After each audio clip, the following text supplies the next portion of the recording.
than nothing. Hello, everybody, and welcome back to Squat Cobbler, episode 68 plus 1. I'm Kelly Toole at KELLYTHUL on Twitter. I am Mike at Official Pagan on everything, and 68 plus 1. Kelly, I'm not a goddamn mathematician. What are we talking about here? 70 minus 1. So it's a concerning episode number because we're returning to the recommendation format for Squat Cobbler. Always a thrill ride when we do the recommendations. Never really know what you're going to get. And we have been from doing... Kelly, of course, from yourself. Yeah, that's totally the problem. That's exactly the problem. We've been having a great time doing the Alice Cooper reviews and then moving into the prisoner exchanges where Mike and I have been exchanging favorite albums that each other's not familiar with and kind of going through those, and that's been really fun. We appreciate your support for those of you listening to us either through the podcast feed or on YouTube, because super excited that my YouTube channel has finally surpassed 100,000 views, which is pretty cool. And a lot of that is on the backs of people who are listening to and not liking the killer review that Mike and I did for Alice Cooper and other ones as well. So thank you for that. That's very cool. And the music stuff's done great. We'll go back to recommendations and see how that goes, at least for one episode. Any observations, Mike, that now we got 100,000 views under our belt? I'm just really enjoying doing this. I just have a lot of fun. We had such a great time with the Alice Cooper reviews because you and I are both big Alice fans, and obviously people connected with that, and I feel like so many more people have found the podcast through that. So it's kind of cool to take a step back after doing so much music stuff to kind of show the newer people who came on board with Alice or with the prisoner exchanges what we used to do. And that's mostly me trying to backpedal as Kelly just drives us off a cliff. Yeah, so let's visit that cliff, shall we? Well, what happened here, folks, since we've not been in this format for some times, is that we'll each be providing a recommendation. It could be about anything. So we'll see what there are.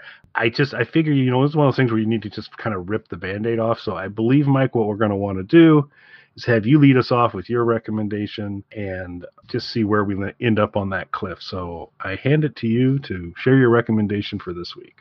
Sure. Thanks, Kelly. So let me ask you something. How familiar are you with Bigfoot-related erotica? So I'd say it's on a par with tentacle porn, a previous question you've asked me, and I didn't know that genre existed. So let's pretend I don't, okay?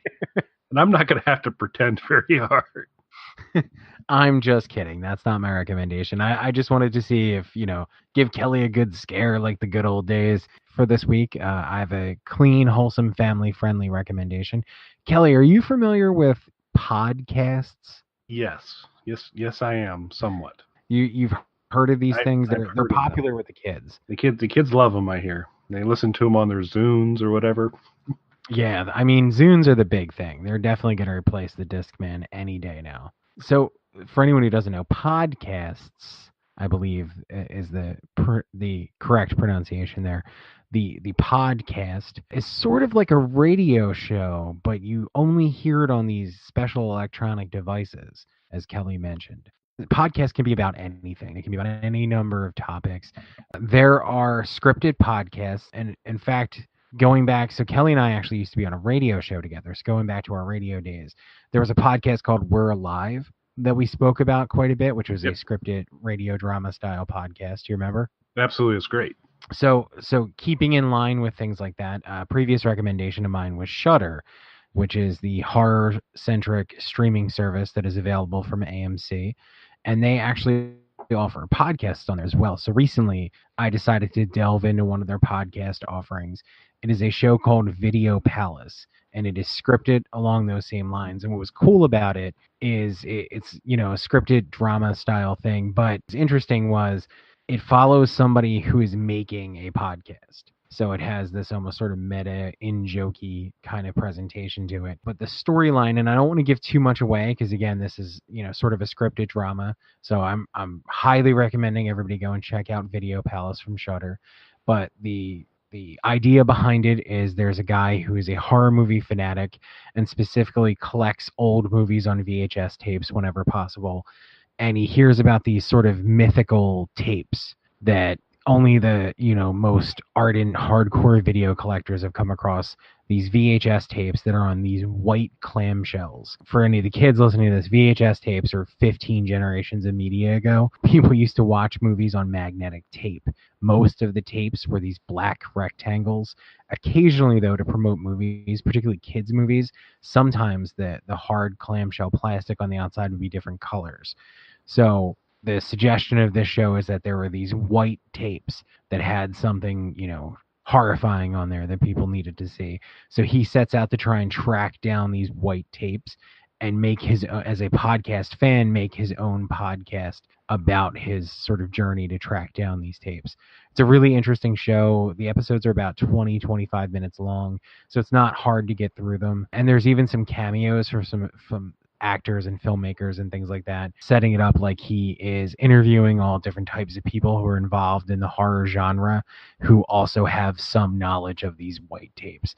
It's a really fun show. It's the first Shudder podcast that I've really had an opportunity to check out. Loved it, and I'm going to start delving into some of their other podcasts right away, just off of the strength of that. So hopefully they hold up as well. But Video Palace, really good. If you guys are into podcasts, if you're into like radio drama style programs, and again, this ties back into Shudder, which I can't stress enough.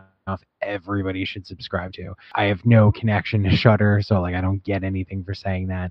I just think it's probably, in my opinion, the strongest of the subscription-based streaming services that are out there. You get movies, you get podcasts, there are live TV channels on there, all kinds of interesting things, and you can interact and leave reviews for things, which you can't really do with Netflix and things like that. So my recommendation this week, although I'm sorry if I got Kelly all excited about Bigfoot erotica, is Video Palace on Shudder. So where do you think the term clamshell came from, Mike? Figure I can't come out of this unscathed. I was going to say, wait, do you want me to do this?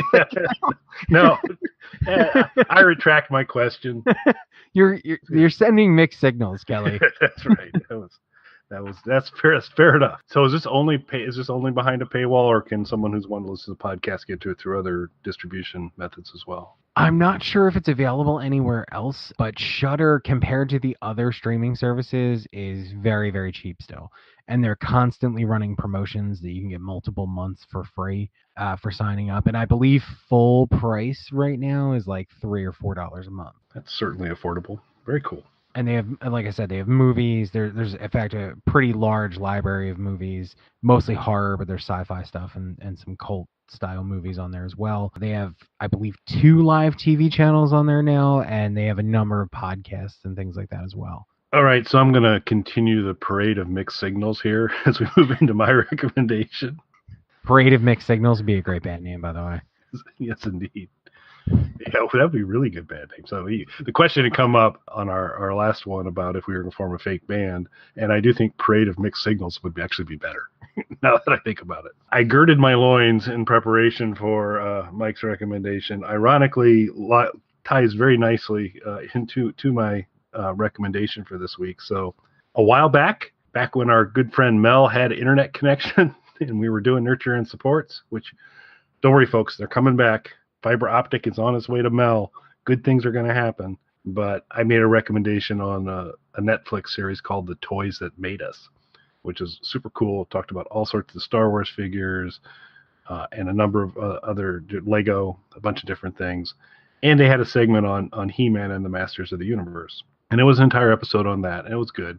But that's been followed up now, also on Netflix, by an entire documentary, runs about an hour and a half, called The Power of Grayskull, The Definitive History of He-Man and the Masters of the Universe. And this is absolutely worth it. This is a really fascinating thing. The whole He-Man thing is just kind of super interesting on kind of multiple levels. One, the toy industry is a cutthroat industry. There's a lot of activity that goes on between the areas, between different companies. And it was really interesting to see that when Star Wars came along saying, hey, we'd like to do action figures, and it was kind of that first step into this place, the big boys, like Mattel, took a pass. And a very kind of small outfit called Kenner ended up taking them on and had just gigantic success. You know, they were actually able to sell empty boxes for Christmas saying, this is your kind of rain check to get Star Wars. We don't have them done yet, but they'll come. So buy your kids an empty box, and they'll eventually get the Star Wars figures. And huge money and tremendous sales on those types of things. So Mattel was a little irritated by that, and they had done some other activities that hadn't quite worked out super well for them. And so they were in a bit of a hole financially, and so they said, we got to come up with something. And so they eventually came up with He-Man. And this initially started out as a toy series and action figures and play sets and all those types of things. And it really, really took off. Mike, care to take a guess what the total He-Man toy sales were in 1987? That's a tough one, but I can say just based on my collection, they were doing pretty well. Yep. Try $400 million. So, Nice. So that's not too shabby. Deep watch kind of money right there. It's deep watch kind of money. That's when we could monetize Squat Cobbler. That's that kind of money we're talking about. $400 million, followed in 1988 by sales of $7 million, which, $7 million is, you add that up, it's still kind of real money, but a bit of a fall from 400 million. So that was an interesting, they cover that and kind of how that all happened, but this was gigantic in terms of a toy market, and it's coming in post Star Wars, probably the hokiest name possible. He-Man is not particularly creative, but this kind of covers the whole history of it. And you're talking to they interview the guys that are doing the pitch, and they're coming in and, hey, this is a new toy series, and it's going to be this guy, and he's muscly, he's got a sword and all that kind of stuff. And they were like, so in Star Wars, they had already had a movie, and kids had a frame of reference to get the action figures. And so this guy's coming out of nowhere. How's this going to work? And, not to spoil much of the documentary, but I think this is an important point to bring up. These guys are thinking on their feet. And the guy goes, oh, didn't I tell you? We're going to include a comic that tells the backstory with all the action figures and all there, which was news to everybody in the entire room, except the guy that pitched it out. So they did introduce a comic to start to give the He-Man backstory and as well as that. And so it was actually the toys that came first. And then eventually they said, you know what, we ought to really start to do a comic series or a television cartoon series based on these characters that'll help our sales, which is, as that got running, that was kind of hit full steam when they hit that $400 million mark. But they ran a little bit afoul of the FCC and some other folks, because they were like, so basically you're running a 30-minute commercial for your toys. And they weren't too happy about that.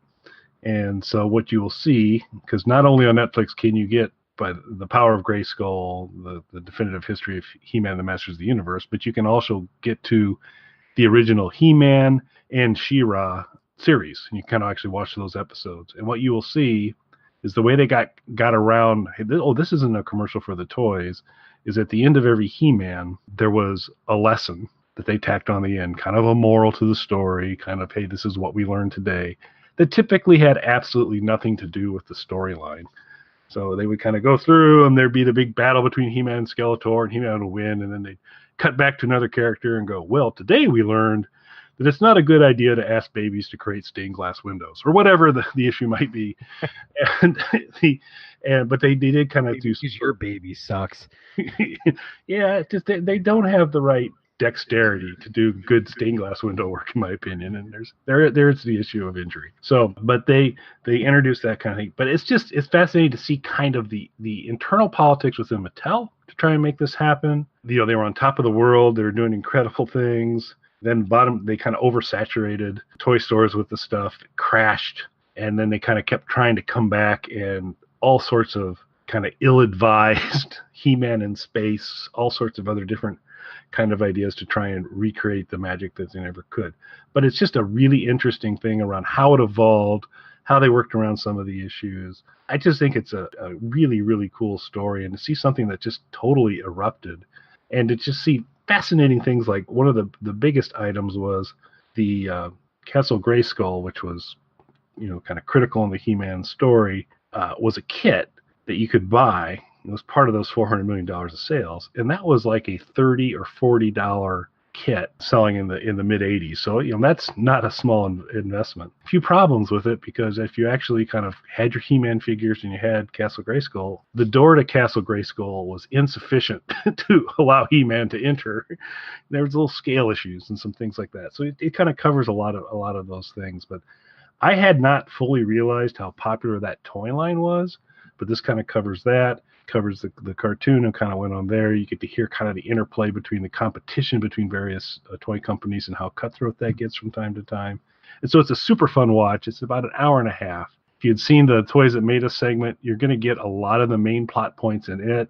But this adds some extra depth, and I found it really, really enjoyable. So if you've got Netflix, you definitely need to check this out. It's a good watch. So I was born in 1982. I loved the He-Man toys. I had the Castle Grayskull. I had all of the figures. So I was super into He-Man. I don't know if you're aware, Kelly. Are you a Funko guy at all? I don't know what qualifies a person as a Funko guy. I like some of the stuff they do, and I have several of them. I'm not a massive collector, but I'm very familiar with the line and like what they do. Yeah, I'm a fan of their stuff. I don't have tons of their stuff either, but I have some of the pop figures and a few other things. But they recently released a line. So you mentioned scale and size, and one of the things that I haven't seen this documentary yet. I saw that it was on there though, so I'm excited to watch it. One of the things that I remember about the He-Man toys versus G.I. Joe and Star Wars and the other sort of smaller action figures is the He-Man characters were full on roid rage, very large in scale and width compared to the other characters. Funko has released He-Man, a line called Savage World, and it's the He-Man, the old school He-Man style action figures. But instead of He-Man, they are the same scale, size, ultra muscular versions with the He-Man style weapons and costumes and all, but of slasher movie villains. So I just picked up the Savage World version of Jason, but they also have Freddy Krueger and Leatherface and things like that as well. No, I had not heard of that at all. That sounds pretty amazing. And so they're pretty awesome. I highly recommend it. I'll do some searches before I do the blog post on this, and if I can get an image or two to demonstrate to the squatties out there what those look like, they definitely need to be in the blog post because that sounds super cool. Again, poking the bear, tempting fate. The creative universe of villains within He-Man was intriguing. They had, Ram-man who could ram things, and so there was that. There was one that was basically his odor was his superpower, which was nice. I had that figure, and the figure smelled. So they were right on track for there. Yeah, there's some sort of chemical on the figure to make it smell bad. There were a couple, and they at least did learn there were a few. They kind of knew going into there were a few things they couldn't get away with to begin with, and I don't remember if. I'm pretty confident that this is actually in my recommendation versus the Toys That Made Us segment, but there was a creature that lived under the water that was a villain, and so they do a lot of man types of things, and he ended up being Mer-man. He did not have mermaid-like tendencies, but they called him Merman because their original name they realized wasn't going to play. Any guess, Mike, what their original name for this character was? No, I remember the Merman thing, but I have no idea what their original concept for it was. Although this seems like a good time to interject. I'm a fan of a really small genre of movies, which are mermaid-themed horror movies. So hopefully it plays into that somehow. So I don't think it does directly, but that's fascinating because I was unaware that there was mermaid horror out there. Oh, yeah. So, yeah. No, I'll fill you in later. That sounds intriguing. No, Seaman was his original idea, and they realized they couldn't do that. So that was on the drawing board early, and they said, I think we're going to need to go a different way. So I could just see the unintentional playground antics coming up now. Kids running around playing with their figures, somebody stealing somebody else's Seaman. Yeah. Like, oh, teacher, he has my Seaman in his pocket. Yeah, you left your Seaman on my desk, that kind of thing. So, yeah, that would all be bad. Hit me in the face with his Seaman. Now, so I don't know from a YouTube editing standpoint how active I need to be. We're saying Seaman. SEA space MAN. Yeah, Seaman. Jackbooted thug YouTube editors out there. So I think it's fine. What the heck? At this point, they suspend me, whatever. If we can't say kids hitting each other in the face with their Seaman, then what kind of world do we live in? I do not want to live in that world. I will admit that it was my fault. We ended up in this dark place. Kelly did this. I have to point this. Kelly does this all the time, and I feel like I get the blame for it. So I don't think Kelly does this all the time. I do think Kelly did it today. Kelly will own this episode in causing the problem. I do believe that sometimes it emanates from a different source. Nope, not from what I can recall. It's all on tape. Well, it's all on YouTube and podcast. We'll let the listeners be the judge, but can we call this episode Covered in Seaman? No. Rarely do I interject with the titles. That's usually entirely Kelly's department, but I think Covered in Seaman is the way to go. Maybe thoughts about seaman, or not. I think it might be Squat Cobbler episode 68 plus 1. that may be it. That's good too. But 68 plus 1, an earful of Seaman.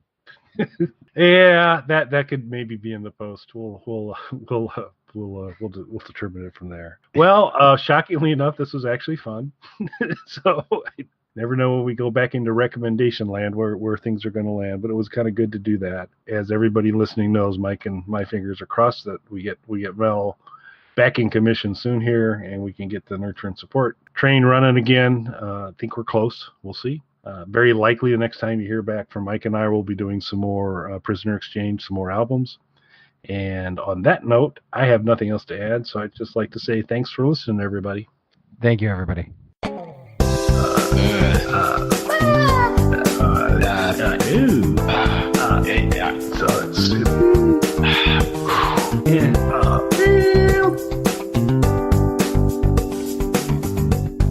right, I'm going to stop the broadcast.